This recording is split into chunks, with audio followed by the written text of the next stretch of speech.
Hey y'all, it's Angie. I have a very special project today I'd like to share with you all. Last year, we lost our family dog, Coffee. She lived with us for nearly 13 long and happy years. I miss her dearly every day. She also sadly left behind her brother Ori. They were the best of friends and are literally just the complete opposite of each other. They like to play around a lot. She was such a sweet baby girl, and Ori, a derpy little boy. One regret I have is I never had the chance to make Coffee any DIY clothing. She wasn't particularly known to enjoy getting dressed up. In fact, we have a bunch of silly stories of times we dress her in something for, holiday gatherings, and we'd soon find her already stripped out of it herself. I feel like this was mostly due to her never being accustomed to it, unlike Ori.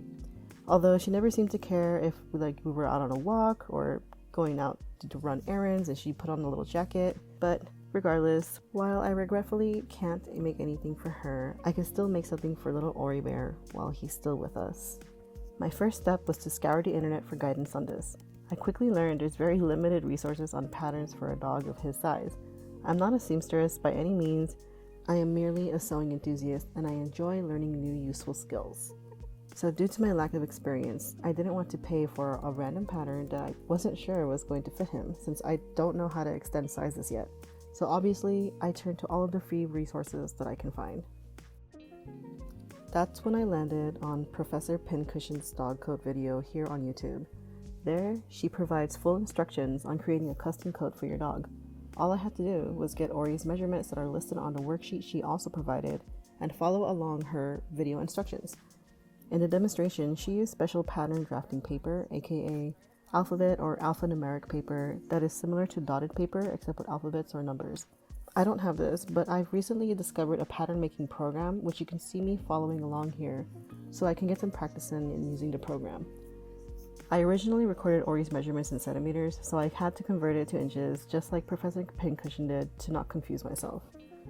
The program itself wasn't super complicated. My only real beef with it was that I don't think I can entirely trust it yet when creating printable PDF files, because I noticed a sizing change when I was going to print it out. Like, it would show me letter, but it would say printed at a different percentage scale, not 100% scale. So I didn't want to print it out for that reason, because I didn't want my pattern to become skewed.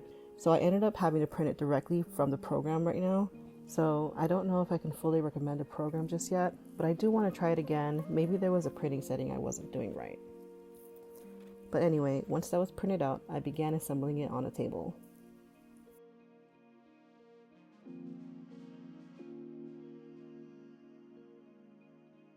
Now that I've got it all lined up, I'm just going to cut on these dotted lines.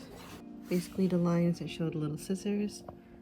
And then that way, it's supposed to kind of connect flushly. So for example, like here, there is a line on this sheet to cut here. So once you cut this line, you just connect it to this line, if that makes sense. You can kind of even see through the paper, just like that.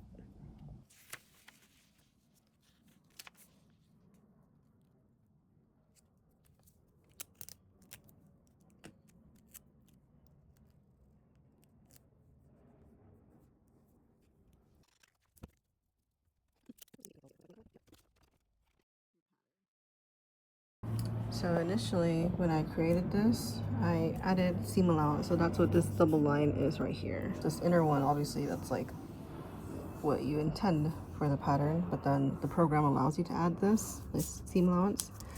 But I think because I'm kind of changing my ideas, this is in the process. I think I'm just gonna cut along this inner line. The way I'm gonna do it now doesn't really require seam allowance. Looking at this size and then my dog, I don't know if it'll fit him. It might be too big, I guess, is my concern. So I'm just gonna work with this line in the inside, so I'll just cut that out.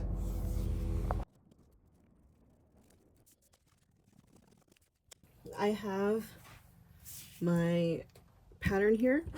As I labeled on here, I need to cut one fabric, one interlining, and one lining. I think it meant to put interfacing, but I was just tired when I was making this. But Yeah, you need one fabric, like outer fabric. I meant to put outer fabric, I mean outer fabric, interfacing, or I guess interlining, and then lining, like what's gonna go on the inside, because basically I'm just gonna make like a little quilted coat. I have some quilt batting right here, which I'm also gonna cut. You know, that's gonna be my, I guess, interlining. I'm kind of debating between the outer. So I have my inner, just keep it basic. This is like the last bit of this black that I have left, and I already measured it in advance, and it's literally just enough to make an inner of this. And for the outer, I've been kind of debating between two different fabrics. I have this cute one, it's so beautiful, but I also have this more plain one. This was my original one, but I felt like it was really loud. But my dog is also really loud. Like, you know what? Screw it. I'm gonna go with my heart. This is the one I initially thought I'd use. So I'm gonna go ahead and use this one. This is the one we're gonna use today. So I got my inner, my outer, and then my batting, as I mentioned. And then I have one last thing. So the way that Professor Pincushion did her pattern when she did it on the video, she used, what's it called? Like binding tape. I believe it's called binding tape, to kind of like go around the edges once it's all done. But I'm gonna do something a little different. I'm not gonna use binding tape. Instead, I'm gonna use this high visibility tape, because I figured it's gonna be for my dog and I wanna make sure that he's still seen in the dark. And I just wanna make sure it's safe for him to wear, that he's not like not gonna be seen. I figured this would be the best and easy way to kind of like create that, and it'll go all around the lining. He'll be very visible. All right, so I'm gonna start cutting out my stuff.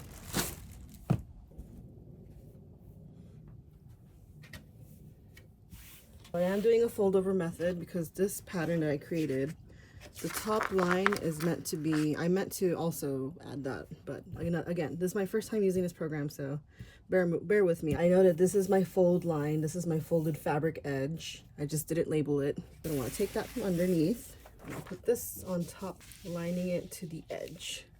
See, it barely reached. This is a cut fabric, but it barely reaches.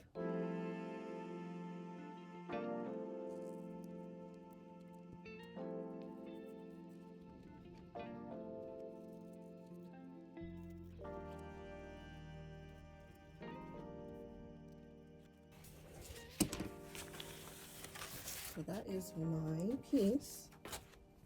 Like a little something like this.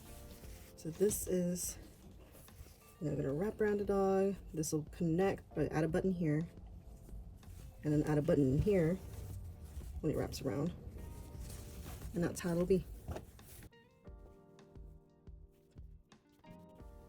I should have used a paper pattern to cut out the layer fabric instead of the inner fabric. But you live and you learn.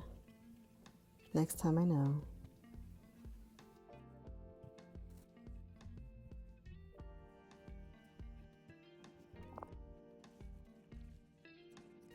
I was surprised with the amount of quilt batting that came out of the bag. Which, to be fair, it's not exactly the cheapest, so it's nice that it came with so much. I know I can use this for so many more projects. Although, next time I think I want to find one that's a little bit thicker and plushier.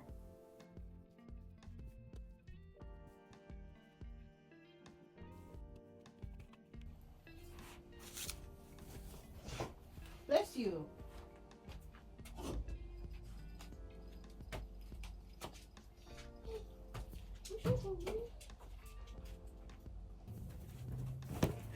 Just tested it on Ori, and it looks like it's gonna fit.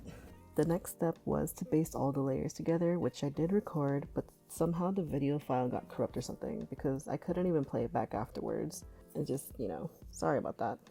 But after this, I tested it on Ori again, since it was more structured now, and the fit is looking good so far. He's a little old man with weak legs, so I had to size it on him while he's laying down, which is fine, but it was just a bit challenging because I had to guess how it would sit on him if he was standing. But it's okay, he's such a sweetie, I didn't mind doing it. I then did a quick little trim and iron press before I got into quilting.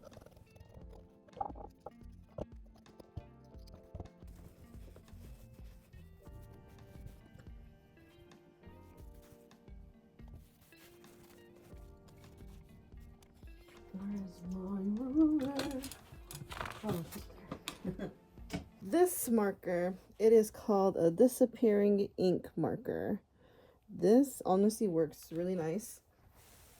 I will say though, it disappears kind of fast, so don't use it until you know, all right, I'm about to start some sewing. I need some lines, because this will literally disappear on you. I am not kidding. Oh my god, I can barely even see it. Oh, so many colors. You can kind of see it actually. You see it a little bit vaguely right there. Hopefully that picks up on the camera. All right, time to sew. It's gonna like fold weird there. I can already tell.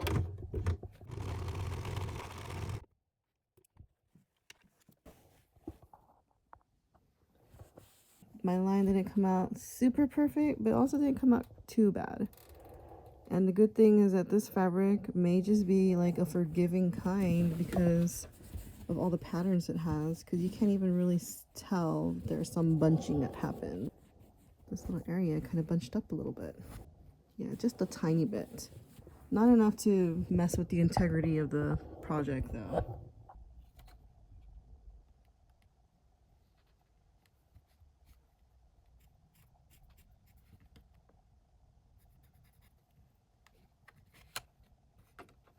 Oh no, I lost my lines. I see one. Okay, I see another one. Oh. I wanted to keep the quilting stitches as simple as possible, so after starting with a center stitch, I measured 4 inches to make the next mark for a stitch line, then one more stitch line 4 inches from that one that went across the coat's front strap, then made 2 small quilting stitches on the belly strap of the coat, and I repeated this to the other side. Doing this stretched the fabrics out a little bit, as quilting always does, so right after I went in for a second and final trim to provide a clean and even finish before going in with the high visibility tape.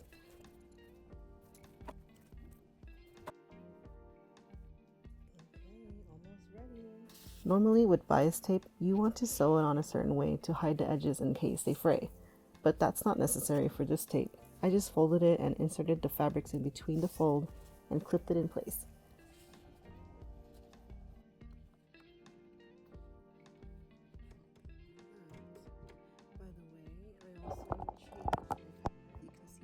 As you can see here, I set my needle offset to the left instead of the center so I can have the stitching closer to the edge of the tape.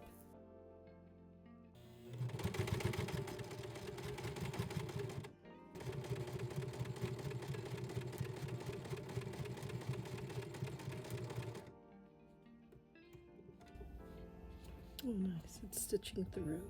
So let's continue.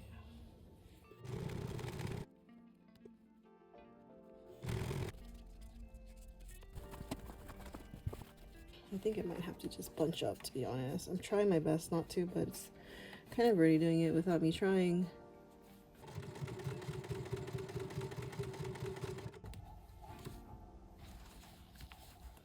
See how this kind of cups, which isn't terrible, but I really didn't want it to do that. It's okay, it's okay. So far not terrible though. I mean, it could be a little bit worse. My top stitching has been not the best, but there's some areas where I'm like doing surprisingly okay.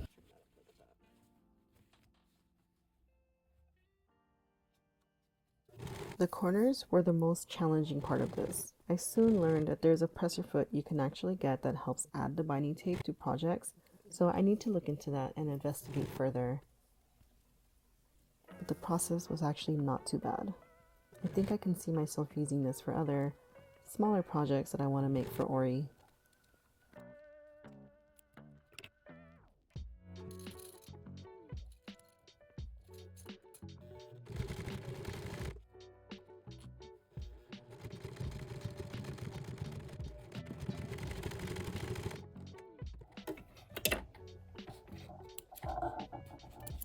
Woo!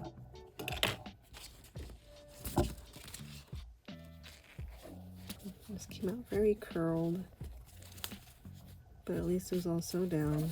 I didn't get this armpit area very well. It's not really armpit, it's like above the arm. This is armpit.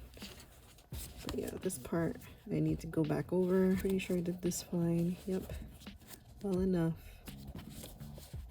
Overall, okay. I don't know, maybe it's my self-esteem. Not expecting to do very well on this part, but it actually came out decently. I shall go test it on my puppers and see how he likes it. This time when I tested it on Ori, I took my tailor's chalk with me so I could mark the spots that I wanted to install the snap buttons on. I got these buttons at Daiso. I was pleasantly surprised to see they carry a small selection of sewable materials. These are very nice quality and fairly easy to install. They just require hand sewing, so I grabbed a needle and some thread and got to sewing all 4 of the buttons in place.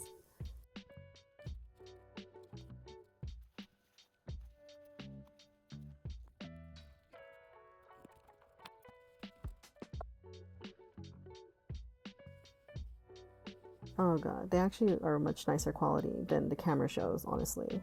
The magnet works really well. I'm amazed by these. I want to find some more.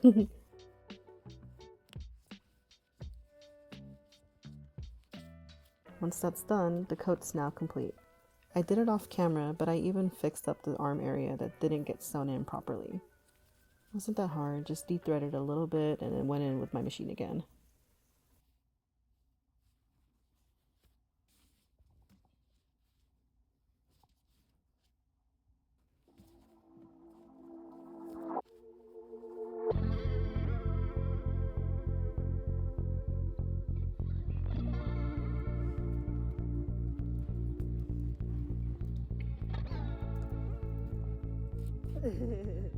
Aww.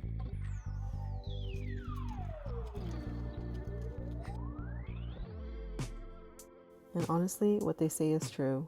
We really can be our own worst critics. The coat came out gorgeous, and I'm happy I trusted my gut on the fabric choices. You don't see fun fabrics like this so much for pets, and even though it's different, I think it suits them nicely too. The high visibility tape works fantastic as well. Definitely very reflective, and I do feel more comfortable putting it on him at nights, especially like when we're walking around in the neighborhood.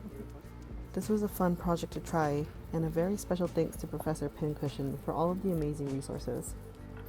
And to anyone else watching, I thank you so much for your time. Please like and follow if you enjoyed, and I'll see you on the next one. Oh. Okay, that's it. I think I read that pretty well, so I'm gonna just stop now. Okay, bye!